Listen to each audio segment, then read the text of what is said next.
turn my keyboard off. It is time to read another 17 pages. Or 18 pages.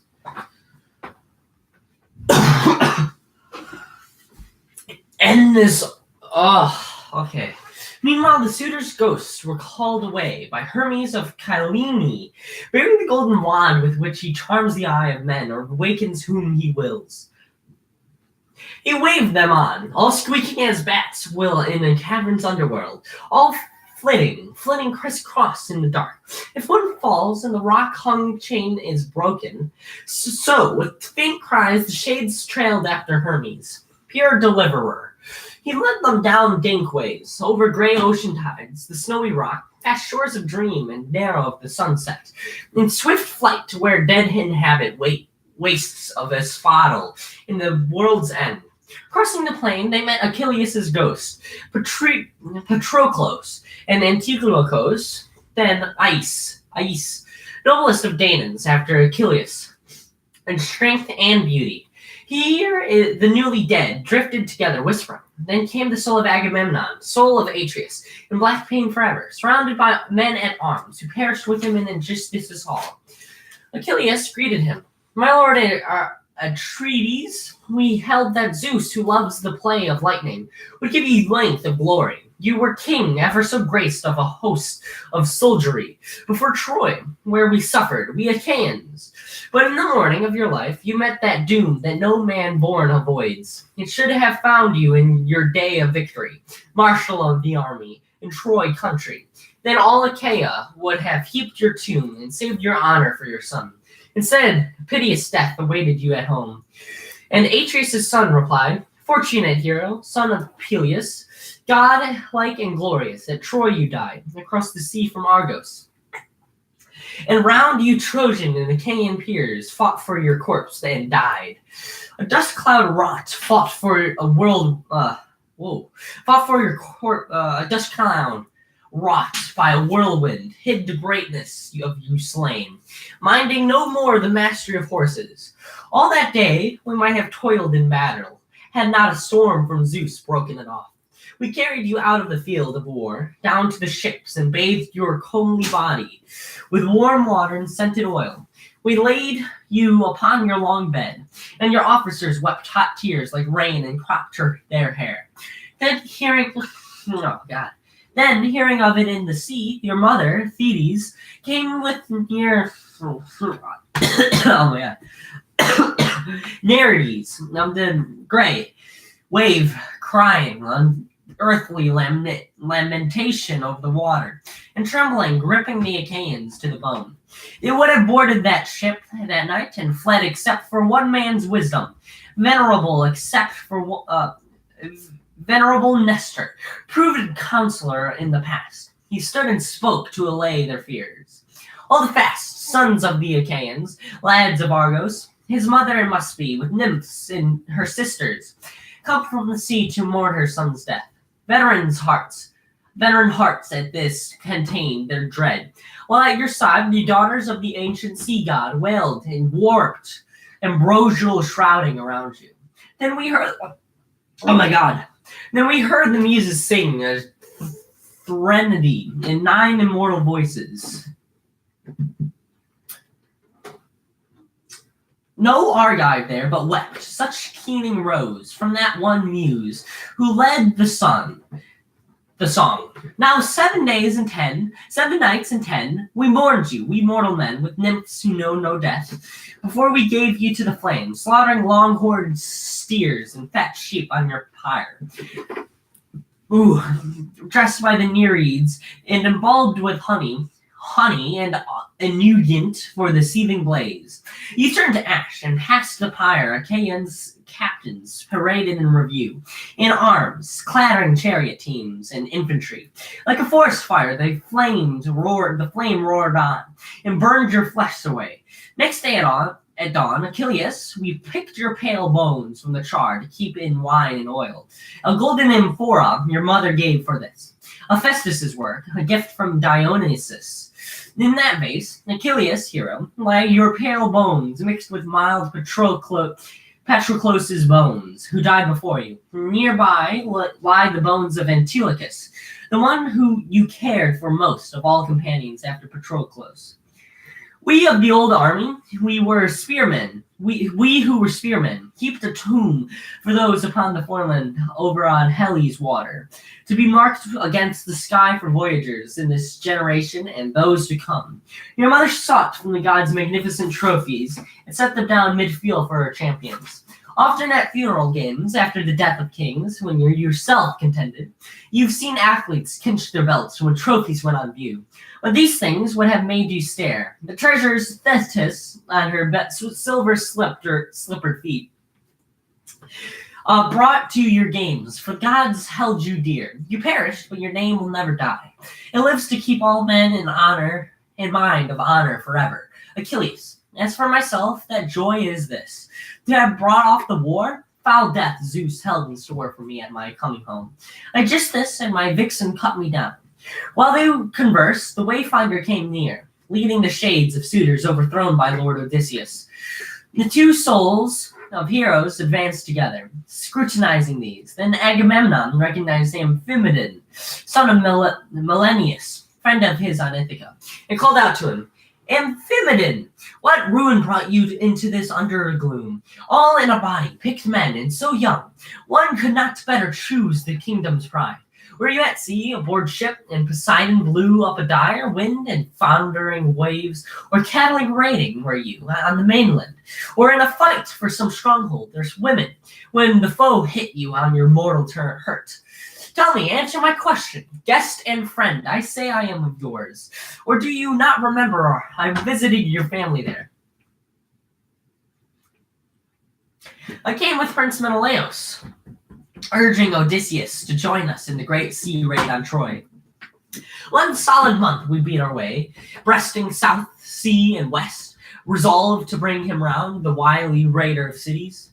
The new shade said, "O glory of commanders, Agamemnon, all that you bring to mind I remember well. As for the sudden manner of her death, I'll tell you of it clearly, first to last. After Odysseus had been gone for years, we were all suitors of his queen. She never quite refused, nor went through with the marriage, hating it, ever bent on her defeat. Here is one of her tricks. She placed oh my god. It's the same thing, I'm skipping it. Then heaven knows from what quarter of the world, fatality brought in Odysseus to the swineherd's wood, far up the island. There his son went too, when the black ship put him ashore from Pylos. The two together planned our death trap. Down came the famous town. Telemachus, long in advance, we had to wait for Odysseus. The swineherd led him into the manor later, in rags like a foul beggar, old and broken, propped like on a stick. On these tatters that he wore hid him so well that none of us could know him when he turned up. Not even the older men. We jeered at him, took pot shots at him, cursed him. Daylight and evening in his own great hall he bore it, patient as a stone. That night the mind of Zeus, beyond the storm clouds, stirred him, with Telemachus at hand to shift his arms from Megaron to storage room and locked it. Then he assigned his wife her part. Next day, she brought his bow and iron axe heads out to make a contest. Contest there was none. That move doomed us to slaughter. Not a man could bend the stiff bow to his willing, or string it until it reached Odysseus. We shouted, "Keep the royal bow from the beggar's hands, no matter how he begs." Only Telemachus would not be denied. So the great soldier took his bow and bent it for the bowstring effortlessly. He drilled the axe heads clean, sprang, and decanted arrows on the doorsill, glared and drew again. This time he killed Antinous. There, facing us, he crouched and shot his bolts of groaning at us, brought us down like sheep. Then some gods, familiar, were into action with him, round the hall. After us in a massacre, men lay groaning, mortally wounded, and the floor smoked with blood. That was the way our death came. Agamemnon, now in Odysseus' hall, untended still, our bodies lie, unknown to our friends or kinsmen, who should have laid us out and washed our wounds free of clotted blood, and mourned our passing. So much is due the dead. So what's going on here? We're in the land of the dead, and all the new suitors, they all died, and so now they're here, and now they're all talking with the other dead people. One person describes how they were buried and how they're friends and comrades were buried, and then this person is describing how he died, which was from Odysseus. But Agamemnon's tall shade, when he heard this, cried aloud, "O fortunate Odysseus, master mariner and soldier, blessed son of old Laertes! The girl you brought home made a valiant wife, true to her husband's honor and her own, Penelope, Icarius' faithful daughter. The very gods themselves will sing her story for men on earth, mistress of her own heart, Penelope. Tydarius' daughter waited too, how differently. Clytemnestra, the adulteress, waited to stab the lord and king. That song will be forever hateful. A bad name she gave to womankind, even the best." These were the things they said to one another under the rim of earth where death is lord. Leaving the town, Odysseus and his men so basically that's the conclusion of all the spirits talking in the land of the dead. Now, Odysseus and his men reached Laertes' garden lands, long since won by his toil from the wilderness, his homestead, and the row of huts around it, where field hands rested, ate, and slept. Indoors, he had an old slave woman, a sickle, keeping house for him in his secluded age. Odysseus here took leave of his companions. "Go make yourselves at home inside," he said. "Roast the best porker and prepare a meal. I'll go to try my father. Will he know me? Can't he imagine it after 20 years? He handed spear and shield to the two herdsmen, and in they went. Telemachus, too. Alone Odysseus walked the orchard, rows, and vines. He found no trace of Dolius and his sons, nor the other slaves, all being gone that day, to clear a distant field, and drag the stones for a boundary wall. But on a well-planked plot, Odysseus found his father in solitude, spading the earth around a young fruit tree. He wore a tunic, patched and soiled, and leggings, ox-hide patches, bound below his knees against the brambles, gauntlets on his hands, and on his head a goatskin coil of sorrow. This was the figure Prince Odysseus found, wasted by years, racked, bowed under grief. The son paused by a tall pear tree and wept, then inwardly debated, should he run forward and kiss his father, and pour out his tale of war, adventure, and return, or should he first interrogate him, test him? Better that way, he thought. First draw him out with sharp words, trouble him. His mind made up, he walked ahead. Okay. Laertes went on digging, head down by the sapling, stamping the spade in. At his elbow then, his son spoke out. "Old man, the orchard keeper you work for is no townsman. A good eye for growing things he has. There's not a nursling, fig tree, or vine stock, or olive tree, or pear tree, or garden bed uncared for on this farm. But I might add, don't take offense, your own appearance could be tidier. Old age, yes, but why the squalor, and rags to boot? It would not be for sloth, now, that your master leaves you in this condition, neither at all because there's any baseness in yourself. No, by your features, by the frame you have, a man might call you kingly, one who should bathe warm, sup well, and rest easy in age's privilege. But tell me, who are your masters? Whose fruit trees are these you tend here? Tell me if it's true." Oh my god. "This island is Ithaca. Is that fellow I fell in with told me on the road just now. He had a peg loose, that one. Couldn't say a word or listen when I asked him about my Ithacan friend. I asked if he were alive or gone long since into the underworld. I can describe him if you are care to hear it. I entertained the man in my own land when he turned up there on a journey. Never had I a guest more welcome in my house. He claimed his stock was Ithacan, Laertes, or Arcades. He said his father was. I took him home, treated him well, grew fond of him, though he had many guests, and gave him many gifts in keeping with his quality. 7 bars of measured gold, a silver wine bowl, filigreed with flowers, 12 light cloaks, 12 rugs, robes, and tunics, not to mention his own choice of women trained in the service. The 4 well-favored ones he wished to take. His father's eyes had filled with tears. He said, 'You've come to that man's island right enough, but dangerous men and fools hold power now. You gave your gifts in vain. If you could find him here in Ithaca alive, he'd make return of gifts and hospitality. his custom is, when someone has been generous. But tell me accurately, how many years have gone by since that man was your guest, my son, if he indeed existed, born to ill fortune as he was? Ah, far from those who loved him, far from his native land, and some sea-dingle fish have picked his bones, or else he made the vultures and wild beasts or trove ashore. His mother at his bier never bewailed him, nor did I, his father, nor did his admirable wife Penelope, who should have closed her husband's eyes in death, and cried loud upon him as he lay. So much is due the dead. But speak out, tell me further, who are you, of what city and family? Where have you moored the ship and brought you here? Where is your admirable crew? Are you a peddler put ashore by the foreign ship you came on? Again Odysseus had a fable ready. Yes, he said, I can tell you all these things. I came from Rover's Passage, where my home is, and I'm King Alwo's only son. My name is Quarrelman. Heaven's power and the west wind drove me this way from Sicania. Off my course, my ship lies in a barren cove beyond the town there. As for Odysseus, now is the 5th year since he put to sea and left my homeland.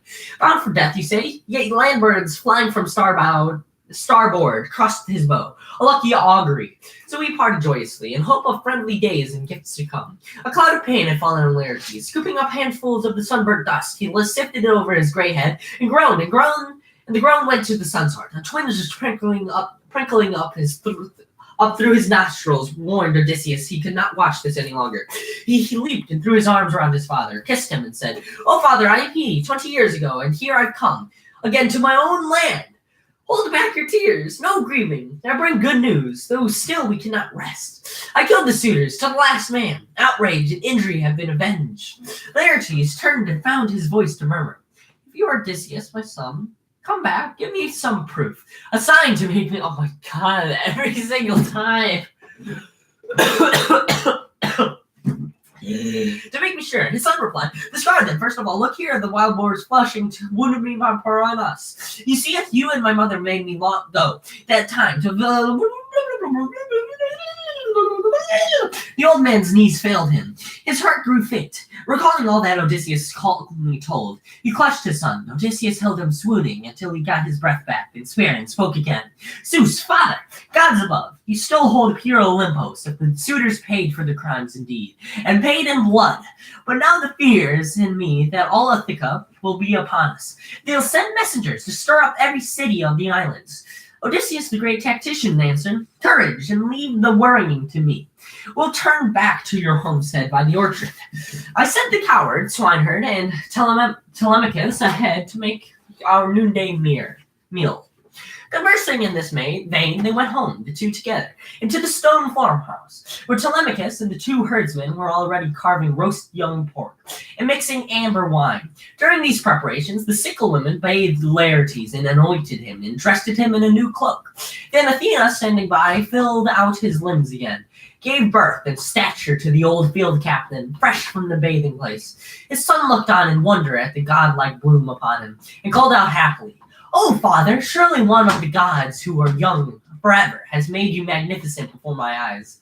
Clear-headed Laertes found him, saying, "My father Zeus, Athena, and Apollo, I wish I could be now as I once was, commander of Capellanians, when I took the walled town, Nericos, on the promontory. Would God I had been young again last night with the armor on me, standing in our hall, to fight the suitors at your side. How many knees I could have crumpled at your joy." While son and father spoke, cowherd and swineherd attended. Waiting for the meal was ready. Soon they were all seated, and their hands picked up the meat and bread. But now old Dolius appeared in the bright doorway with his sons, work stained from the field. Laertes' housekeeper, who reared the boys and tended Dolius on his bent rage, had gone to fetch them in. When it came over to them who the stranger was, they halted in astonishment. Odysseus had an easy tone with them. Sit down and help yourselves. Shake off your wonder. Here we've been waiting for you all this time, and our mouths watering for good roast pig." But Dolius came forward, his arms outstretched, and kissed Odysseus' hand at the wristbone, crying out, "Dear master, you return. You'll come to us again. Help me with you. I thought you had lost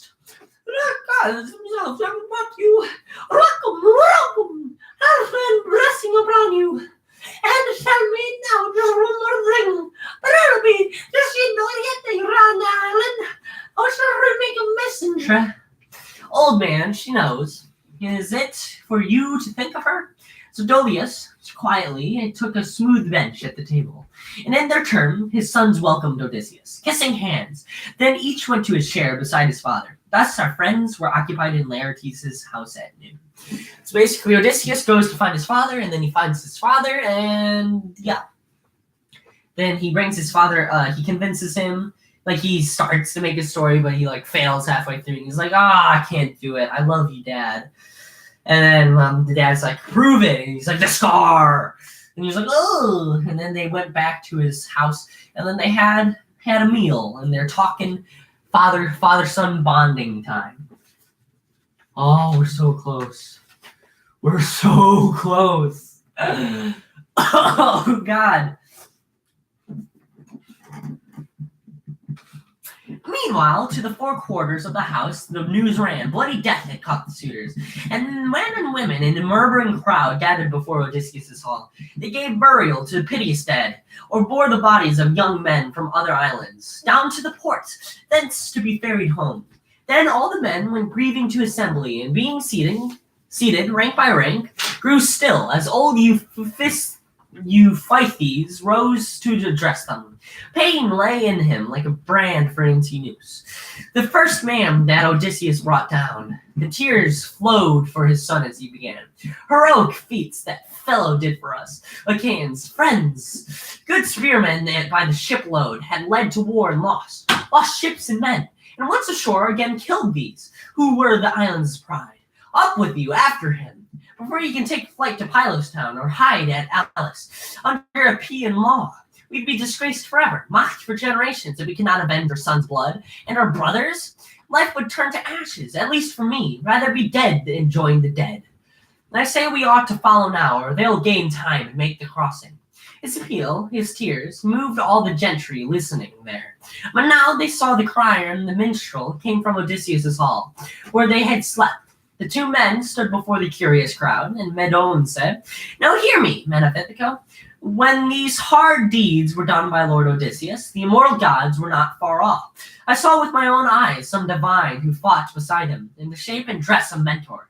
It was a god who shone before Odysseus, a god who swept the suitors down the hall, drying in droves. At this pale fear assailed them. And next they heard again the old forecaster, Halithiers and Augustorides.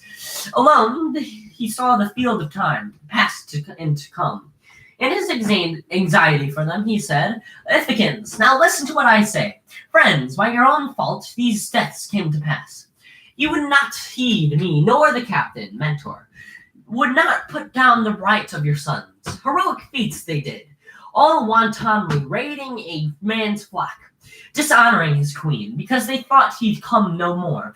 Let matters rest, as I urge. No chase, or he wants a bloody end, will find it. The greater number stood up shouting aye, but many held fast, sitting all together, and no mind to agree with him. Euphytes had won them to his side. They ran for arms, clapped on their bronze, and mustered under Euphytes under the town gate for his mad foray.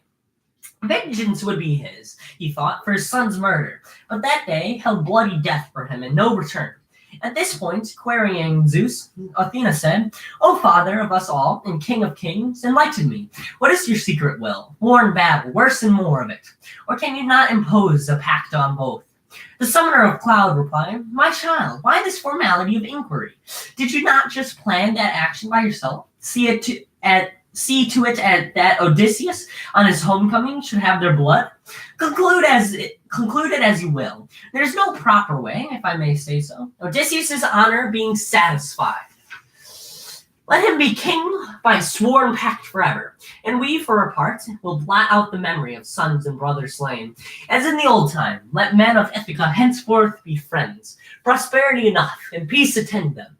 Athena needed no command, but down in one spring she descended from Olympos, just as the company of Odysseus finished wheat crust and honeyed wine, and heard him say, Go out, summon, and see if they are coming. One of the boys went to the door, as ordered, and saw the townsmen in the lane. He turned swiftly to Odysseus. Here they come, he said. Best arm ourselves, and quickly. All up at once the men took helm and shield. 4 fighting men, counting Odysseus, with Dolius, Dolius's half-dozen sons. Laertes is armed as well, and so did Dolius. Graybeards, they could be fighters in a pinch. Fitting their plated helmets on their head, they sallied out, Odysseus in the lead. Now from the air, Athena, Zeus's daughter, appeared in Mentor's guise, with Mentor's voice, making Odysseus's heart grow light. He said to put cheer in the sun, Telemachus, you are going into battle against pikemen, where hearts of men are tired. I count on you to bring no shame upon your forefathers. In fighting power, we have excelled this lot in every generation. Said his son, if you are curious, father, watch and see the stuff that's in me. No more talk of shame. And old Laertes cried aloud, what a day for me, dear gods, to see my son and grandson vie in courage. Athena halted near him, and her eyes shone like the sea. She said, Archicides, dearest of all my brother in arms, invoke the gray-eyed one, and Zeus her father, heft your spear and make your throw. Power flowed into him from Pallas Athena, whom he invoked as Zeus's virgin child, and he let fly his heavy spear. It struck Euphites on the cheek plate of his helmet, and undeflected the bronze had punched through. He toppled, and his armor clanged up upon him. Odysseus and his son now furiously closed, laying on with broadswords, hand to hand, and pikes. They would have cut the enemies down to the last man, leaving not one survivor, and not Athena raised a shout that stopped all fighters in the tracks. Now hold, she cried. Break off this bitter skirmish, end your bloodshed, Ithacans, and make peace.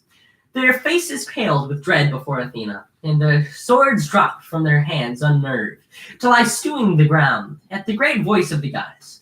Those from the town turned fleeting for their lives, but with a cry to freeze their hearts, and ruffling like an eagle on the prounce, the lord Odysseus reared himself to follow, at which the son of Cronos dropped a thunderbolt, smoking at his daughter's feet. Athena cast a gray glance at her friend and said, Son of Laertes and the gods of old, Odysseus, master of landways and seaways, command yourself, call off this battle now, or Zeus, who views the wide world, may be angry. He yielded to her, and his heart was glad. Both parties later swore to terms of peace, and by their arbiter, Athena, daughter of Zeus, who bears the storm cloud as a shield, though still she kept the form and voice of Mentor. God, that was an awful ending. That was like the worst ending ever. Like, that was such a horrible ending. Oh my God. Jeez. Oh, that was so unsatisfying of an ending. Oh, God. Okay, so Odysseus goes to his basically the suitors talk with their friends in the dead, and then Odysseus goes to get his father and brings his father back, and then they talk about a war because people were mad that they killed, and the news got around that Odysseus killed a bunch of the suitors, and so now everyone's mad at them, and they went to war for a brief moment. They killed the head guy who was leading the war, and they were stopped by Athena, and then they made a peace treaty, and that was the entire. Oh, God dang it. God.